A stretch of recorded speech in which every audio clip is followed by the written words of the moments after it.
Tonight, we will take both the law and the promise. Just a little while on the promise, that you may not be concerned. For I do know that so many people tell us that we must do this, that, and the other, or else. But you forget it.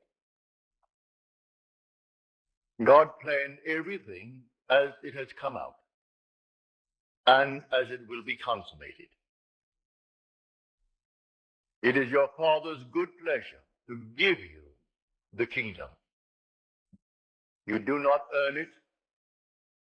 It's not your due. It's not a reward. It's simply a gift, unmerited. And therefore, you cannot lose it. This gift is irrevocable. So no man can take it from you. No man can give it to you. So let no one frighten you. It is yours, and it's coming on time. And the gift is nothing less than God himself. When he gives you the kingdom, he gives you himself. For the kingdom is not a realm. The kingdom is a character. It's a body. And that body is perfect. And wherever you are clothed in that body, everything around you is perfect.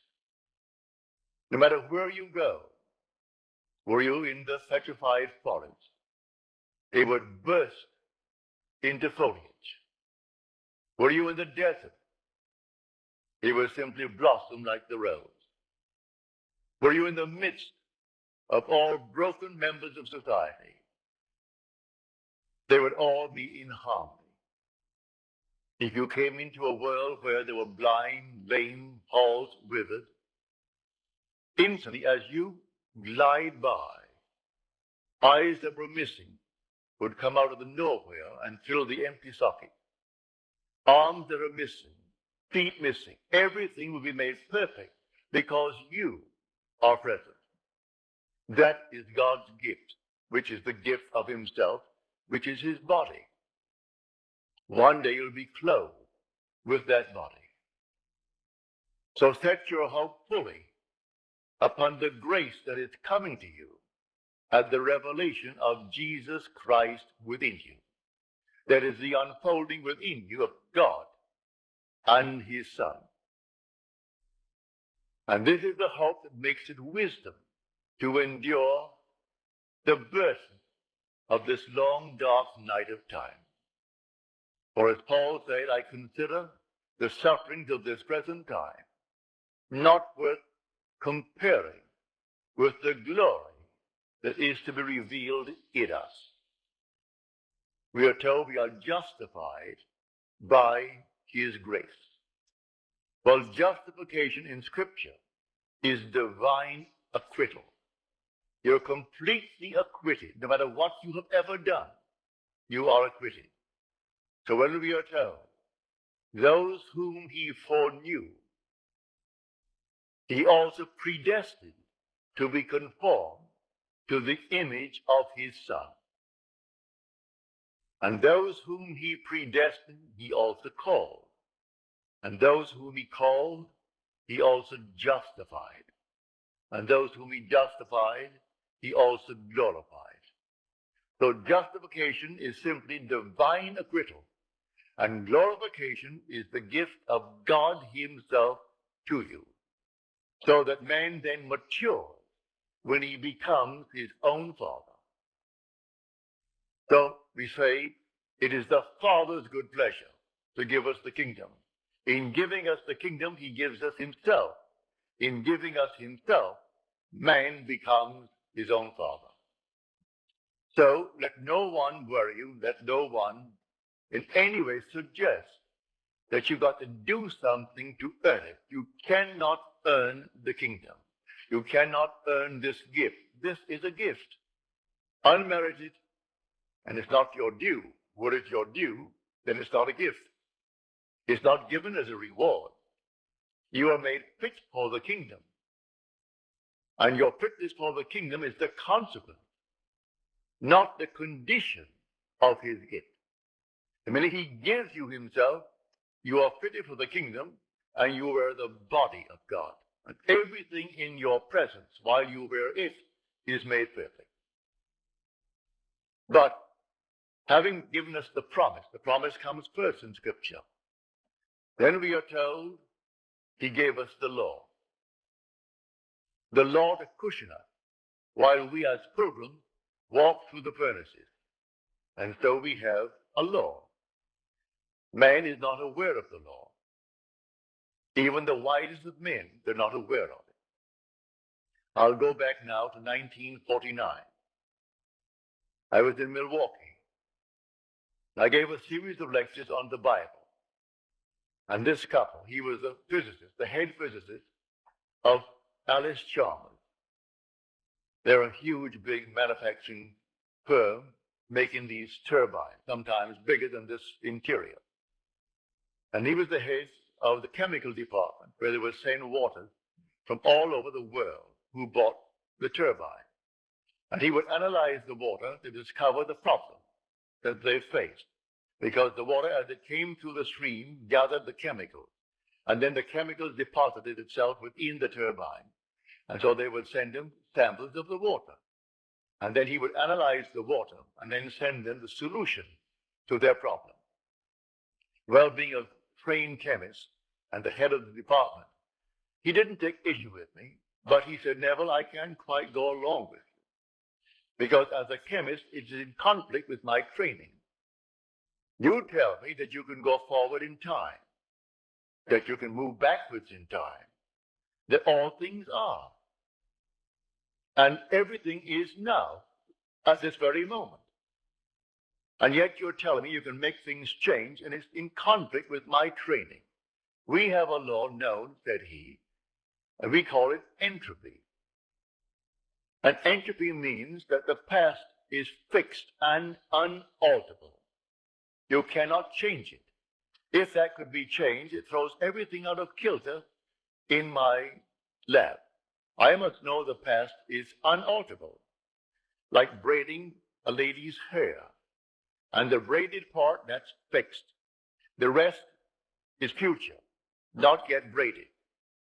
We are waiting to see how it will develop from the braided part, because that is completely fixed and unalterable. And you tell me it is not, that the whole vast world exists now, past, present, and future, and that you can go into these sections of time in a world that is finished. But I can't go along with that. That's perfectly all right. I'm not a chemist. I'm not a scientist, so I cannot argue the point with you. I only know my vision. And I teach vision as I have actually experienced it. And I can go into these spots. I have gone into these places, and the past has not passed away. And it's fixed, as you say, but I'm quite sure one could go back and revise that past and change it. And I can go forward into the future that I do know and set it up to walk across the bridge of incident. When I come to that point in time where I have entered, it takes on the color and the tone and the reality that I assumed it to be when I entered that state. Can't be done.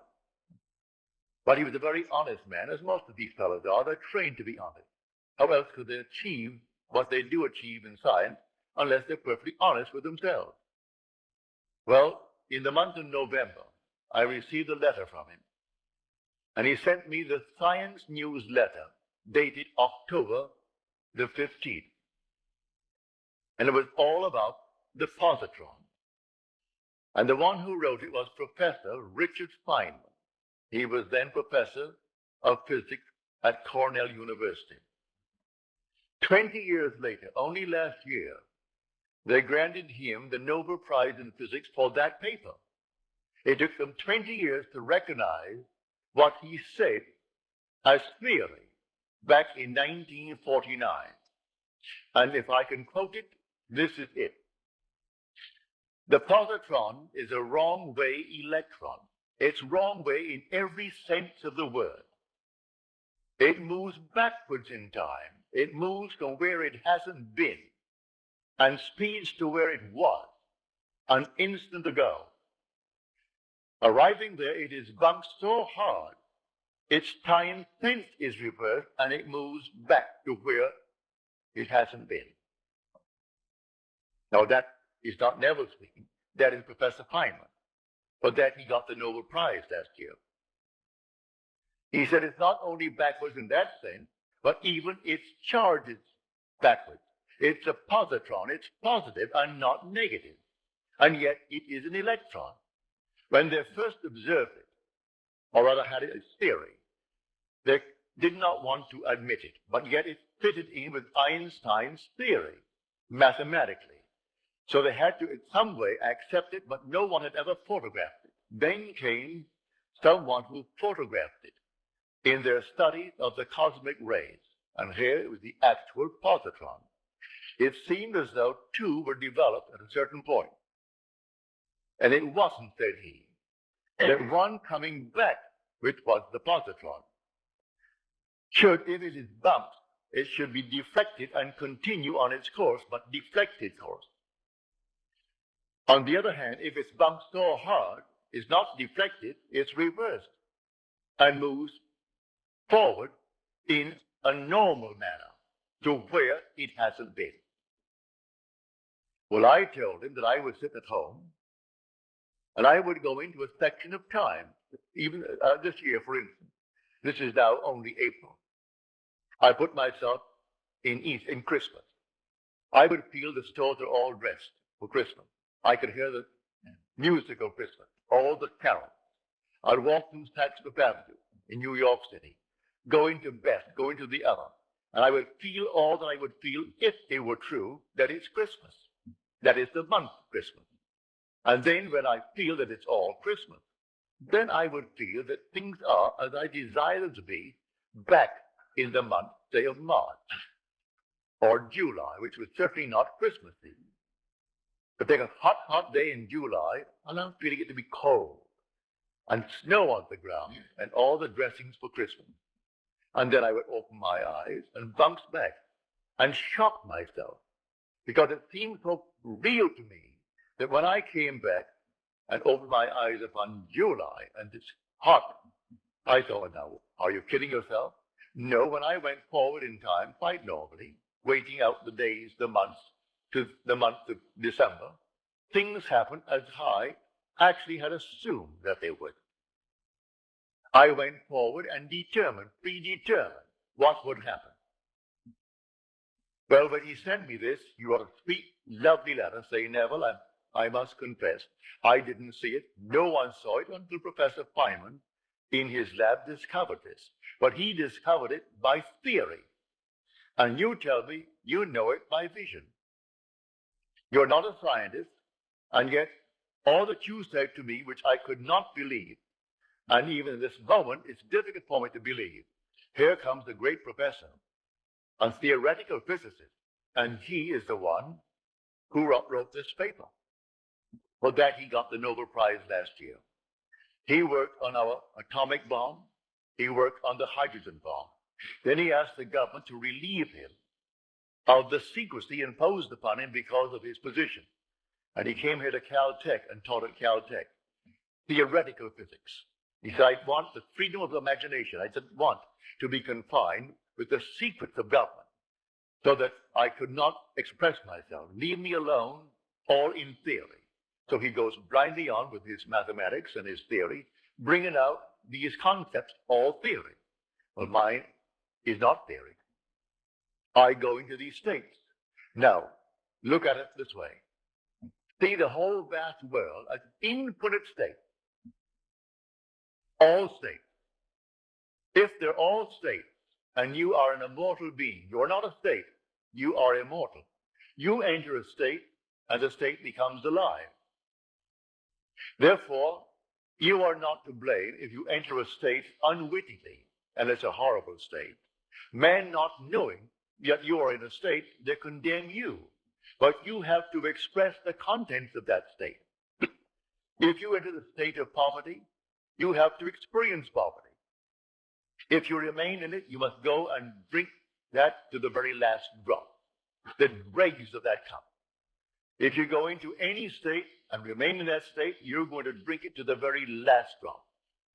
But you can get out of a state. You don't have to remain in it if you know it's a state. If you don't know it's a state, you identify yourself with the state and think that you're it. Man has identified himself with this little body, and he thinks he is it. So the day comes, he has to discard it because he's worn it out. As he discards it, all of his friends are crying.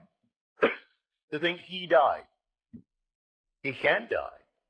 He is an immortal being who wore a garment of flesh and blood.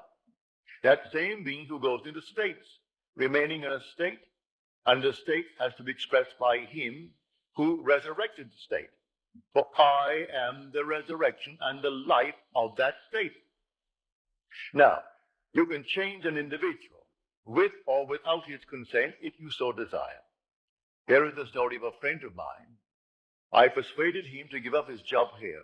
I knew he was a single man, and he would like to do what I am doing. So I said, San Francisco is wide open. I only go there once a year for 4 weeks at a time. Now I have reduced it to 2 weeks at a time. But I used to go in the early years, 4 weeks. I said, they need someone badly who knows this law. You can't teach the promise because you do not know it. You can tell it, but from hearsay, because you have not experienced the promise.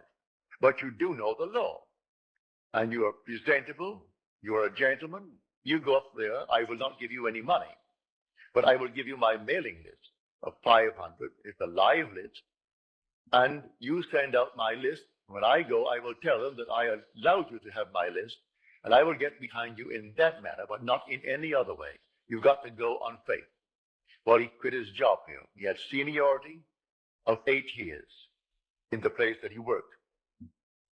He goes up to San Francisco, and he made arrangements to open. He had a little dog, lovely little dog, and he was walking his dog one afternoon before he opened. And a man came over and greeted him and said, what a nice little dog you have. And then after the usual greetings, he said, can you help me out? I haven't eaten today. I'm out of work. And my friend said, no, I have no money, but I will do what I can, but I can't give you any money. The man couldn't quite understand that. You can't give me money. What else could you do? My friend did not move one step after he said no to the request. The man went on.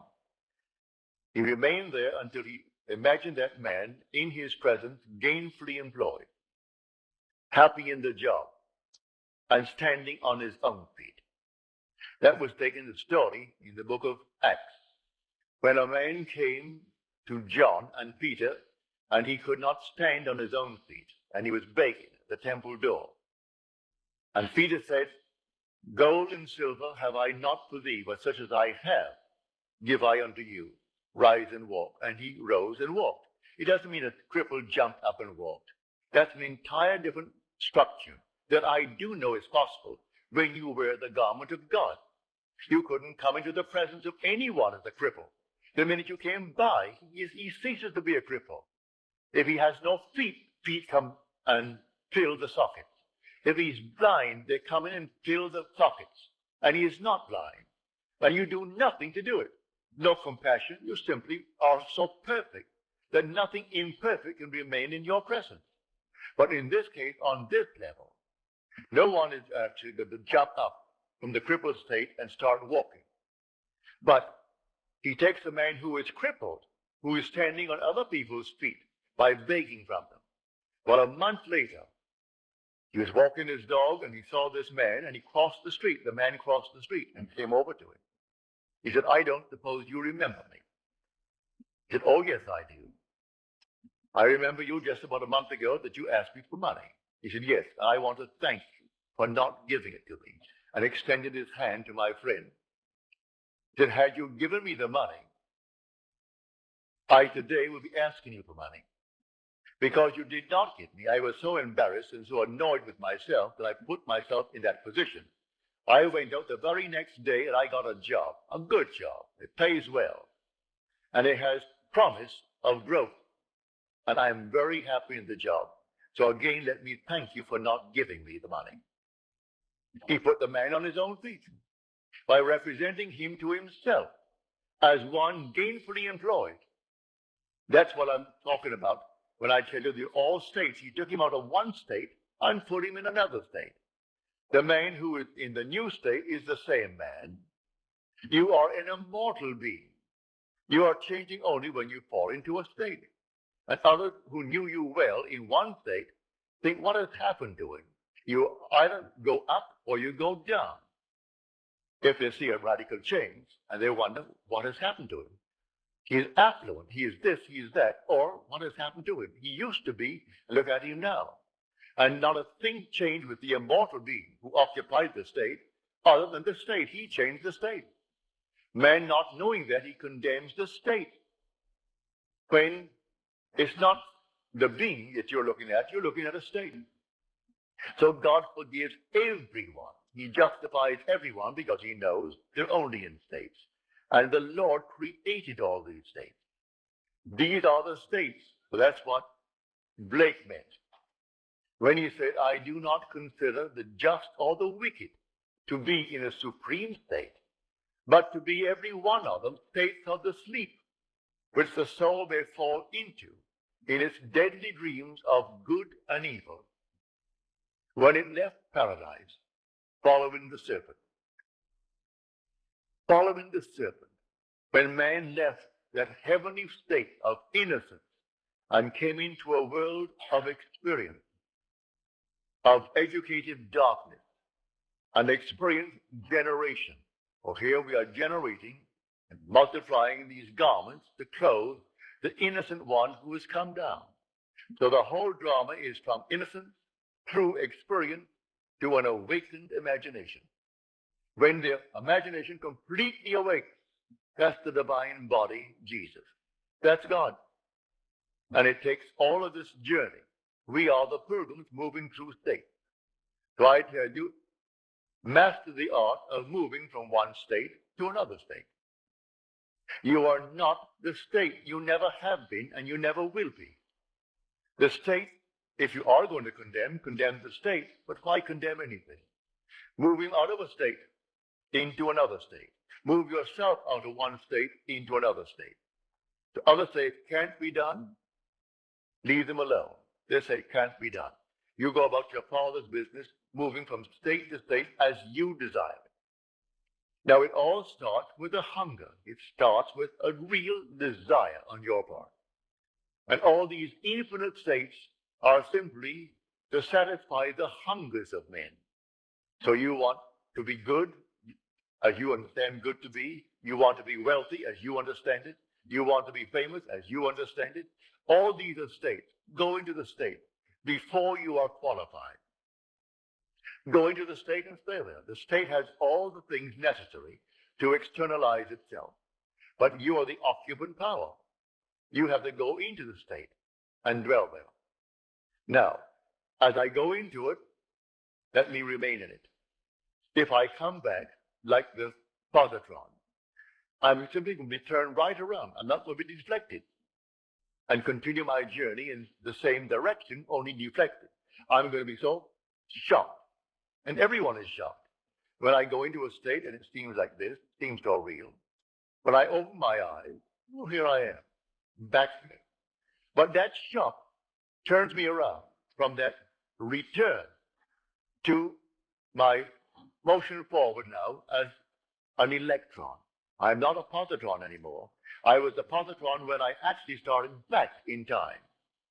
And when I reached this body, and the body is jolted when I open my eyes, then what I did there, I am moving across a bridge of incident now, some series of events that leads me up to the fulfillment in what the world calls reality. But it was real when I occupied it in my imagination. That's when it was real. We exist in these bodies. We live in our imaginations. For our imaginations, these are the only reality. Imagination is God. That is the divine body, Jesus. I used to sit and simply try it in my living room. I couldn't see the chair where I sat in the living room from the telephone in the hallway. I would sit at the telephone in my imagination while my body was in the living room. And then I would assume I'm at the telephone. Physically, I couldn't see that body. And then suddenly, I would feel myself back on the chair. And what a shock. And then from the chair, I would put myself back at the telephone. I would stand on the outside of the house and see it like this building, see it from the street, rather than from here. And assume while I'm standing here that I am looking at the building from the outside. And suddenly you are on the outside, and you're looking at it from the outside. Do it with your own home. Do it with anything in your room.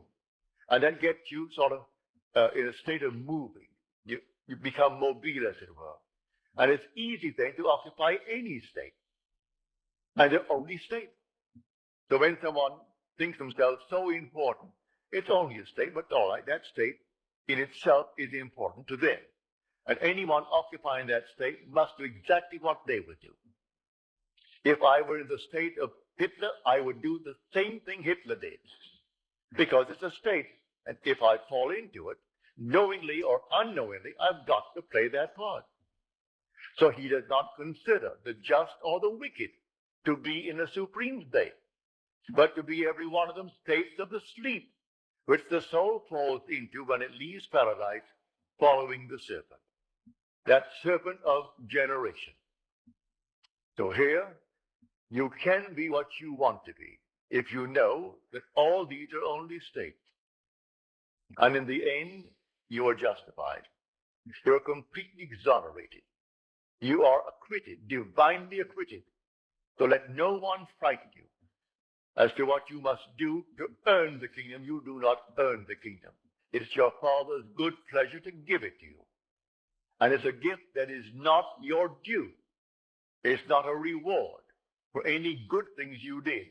If you're in a state and you think that the good things you're doing is only the state, you moved into it, and I personally find it easier living in my world to be in good states. I find it easier to be kind than to be unkind. If I'm ever unkind, it hurts me more than anyone who received my dart, as it were.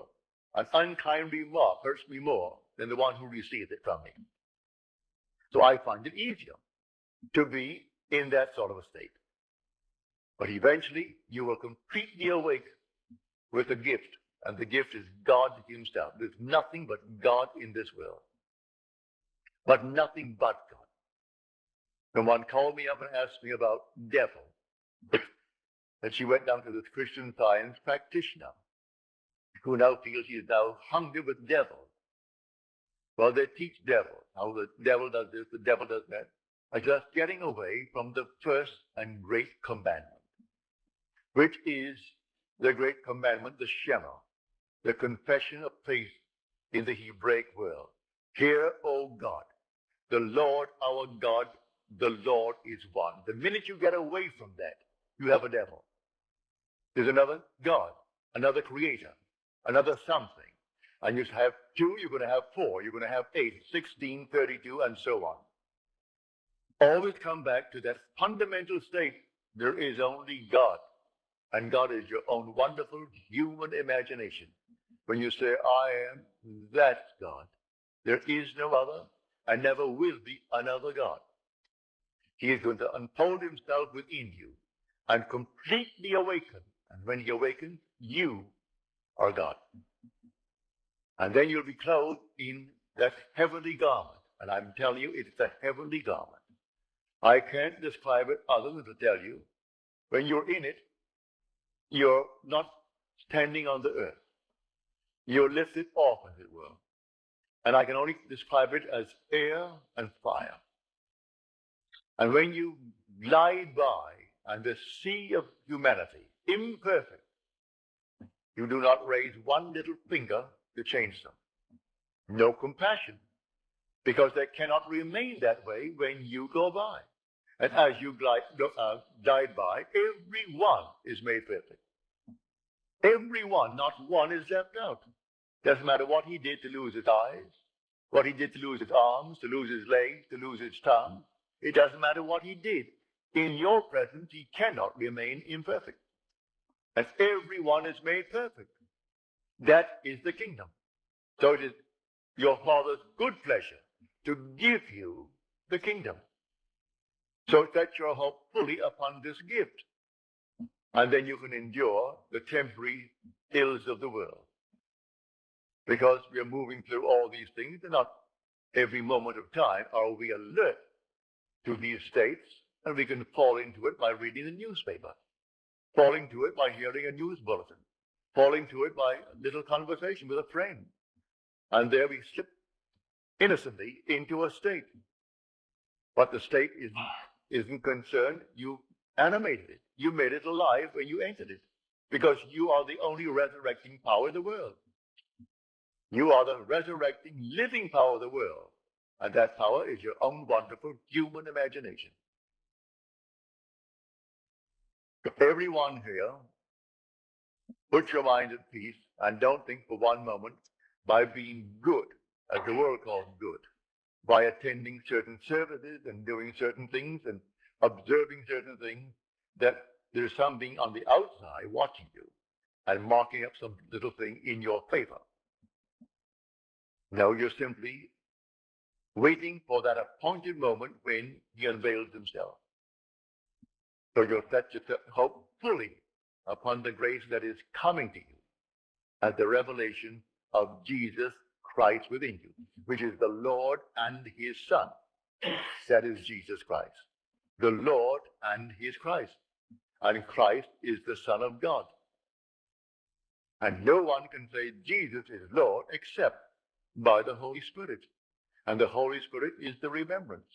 But he doesn't really bring about that remembrance until the Son appears. And when the Son appears, memory returns, and then you know who the Lord is, because you know who his Son is. And you wear this little garment until a few more years. You take it off, and then you are not in this world at all. You are in an entirely different world where everything is perfect because you are perfect. And when you want to make yourself seen by another, you make that choice. They do not come in search of you and see you. I'll give you one little story. She doesn't come here anymore. She may not be in the city. But she told me one night quite innocently. She said, I found myself out. I was very, very conscious. And I said to these people around me, do you know of Neville? And they said, yes. And then she said, who is he? And with that, she said, I was whirled as though I was some meteor flying through space, thrown out as it were, and woke scared to death. You do not see one who has already been born from above until he chooses to show himself. He must manifest himself to you. You do not go looking for him. Because unless you are born from above, you cannot enter the kingdom. Even though it's his pleasure to give you the kingdom, it will come after your birth from above.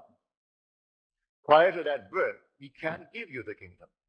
And one to whom he's already given the kingdom is not in the world. Though for a little while he is in the world telling the story, telling it from experience and not from theory. But I'm telling you exactly what has happened to me. I share it with you. And it's going to happen to you, every one of you. So let no one in any way try to convince you that you must be a little better than you are if you would get the kingdom. The kingdom is your gift. And listen to the words in the 11th chapter of Romans. It is irrevocable. The gift and the call of God are irrevocable. You cannot revoke it, and no one can revoke it. And your inheritance is not only God. You're told in the 4th chapter of Romans, you inherit the world. The world is yours, and all within it. You don't inherit some little portion of the world. You inherit God, and God owns the world, and the world is your inheritance. So in the 16th Psalm, David is made to say, the portion of my inheritance is the Lord. That's his portion. He inherits the Lord. The Son inherits the Father. And so a man matures when he becomes his own Father. This is the great mystery of Scripture. And you will inherit the Father, for it is his will, and no one can break his will. It's your Father's good pleasure to give you. So when you hear people bragging how this one is better than the other one, forget it. They're judging states. So that man is richer because he's a state that is richer than the other state that is poor. But the occupant of the rich state does not differ from the occupant of the poor state. And the occupant of the state tonight that is in jail does not differ from the judge who sentenced them. One is not better than the other in the eyes of God. In the eyes of God, all are acquitted. That's justification. We are justified by his grace, we are told. All are justified by his grace. And grace is an unearned, unmerited gift of God. And that grace is God's last, his final gift, which is love in action. And God is love. It's his gift of himself. And that's when he gives you himself. There's not a thing else to give. He gave you himself. And the whole vast world is yours. So we inherit the earth. Now tonight, I hope you'll start practicing. It won't take you any time at all to try it. It costs you nothing. And it works wonders. You can sit here tonight or you go home. Put yourself in a state of affluence. What's wrong with that? I know, well, back in the 1920s, 1930, we had a deep depression beginning in 29. And do you know that you could go to Tiffany and buy, say, 8 glasses, beautiful glasses for a wedding present? Cost you what? Not more than 75 cents. A beautiful glass. And in a Tiffany box. The whole thing was a Tiffany box, beautifully done. You'd go to Macy's or Gimple, and you'd buy something not comparable for $1, $1.25. But the majority would not be seen dead in Tiffany. That was style. That was something beyond them. They wouldn't even walk in. They felt embarrassed to walk in. Yet you could go into Tiffany, the jewels on the first floor, take the elevator to the third, where they had the lovely china and lovely glassware on another floor, and get a beautiful gift wrap package from Tiffany. You didn't have to send 2 dozen, 8, that's enough. 8 beautiful glasses. And people would not go in. They were embarrassed to be seen in Tiffany. I'm quite sure the same thing is true here with their branch hair. And you could go to Tiffany and buy a lovely thing for very little, really. But people are trained. That means something that's classy and that and the other. And if you're in one state, you can't argue them out of it. They've got to get out of that state to be able to go into a state. And if you tell them, you know, at one time in your life, a $12 suit is all that you could afford and all you thought you could ever afford. You get out of that state and think something differently. And then you pay $250 for a suit easier than you could get up to $12 for the other suit. I know it happened in my own case.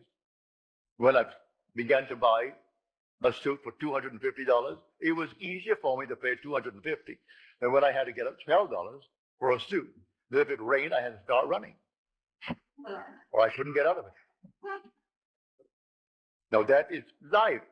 I just simply move from one state into another state. And the same being, I'm not another being. I answer the same name. You say Neville, I answer. I answer then to the name Neville. And yet I move from one state to another state to another state. As you move from one state, what you couldn't do in one state, you find it so easy to do in the other state. I was in a state for the longest while where I couldn't eat meat, fish, fowl, drink alcohol, smoke, sex. Well, I did nothing, but nothing. Then overnight, my friend Abdullah told me, you're going to come back from Barbados and you will have died, you know. I said, I will die? He said, I don't mean that you're going to die and be buried in Barbados or buried at sea, but you will have died. All the things you haven't done in 7 years, you will be doing before you get back. Do you know he was true? And I couldn't tell you how it happened. I couldn't tell you how it happened. It just happened. In Barbados, I lived for 3 months in my mother's home and still lived as I did in New York City. And on my trip north in 10 days, I was doing everything I hadn't done in 7 years. And I cannot tell you how it happened. I moved out from one state into another state, and it came to me as normal and as natural to do the things I did at sea as I did in 7 years the other things that I didn't do. So I tell you, the only state, all states are consciousness. And if you recognize that, you can forgive every being in this world, no matter what he is or what he plans to be or what he has done. Because in the end, he is going to be justified. He is justified by the grace of God, as we are told. Everyone is justified by the grace of God. He is divinely acquitted. And when God acquits him, who is going to judge him? And after justification comes glorification. So he begins with those whom he foreknew. Well, he foreknew us.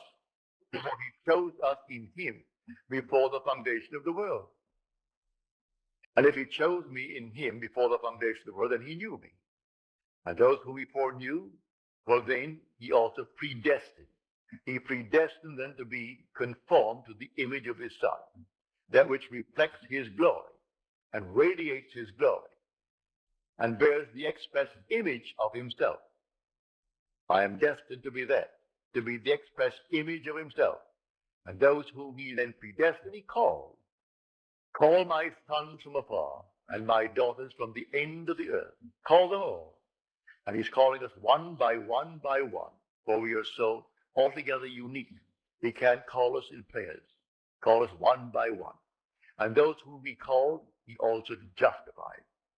And those whom he justified, he also glorified. So you are destined to be glorified with God, as God. And it will not in any way be stopped by anyone. So let no one frighten you.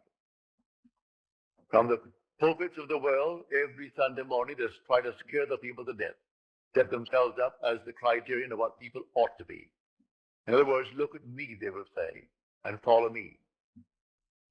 I saw yesterday this paper. This son of a very prominent evangelist across the country. He's in Barbados, he's in all the West Indies, he's all over Europe. Someone in Denmark wrote me 3 letters recently, asking what I think of him. Well, I did not respond. I answered his first 2 letters, and then when he kept on trying to make this a conversation between us, and he mentioned this party, I did not answer. I never listened to the man. I've never read any of his work. But when I read in the paper yesterday a picture of his son, who confessed that he was simply, he has sinned against his wife and his children. Well, you know what he means. And then he sinned against God. Then I went on to read that this man takes in tithes, $30 million a year in tithes. He tells them how they're serving God when they send him money and taking in $30 million tax-free. It's religion, 30 million. So now the son has now been removed from being the heir. The father is 80 years old, but he's still in control of that 30 million a year, tax-free. I wonder what he talks about. So that is big business.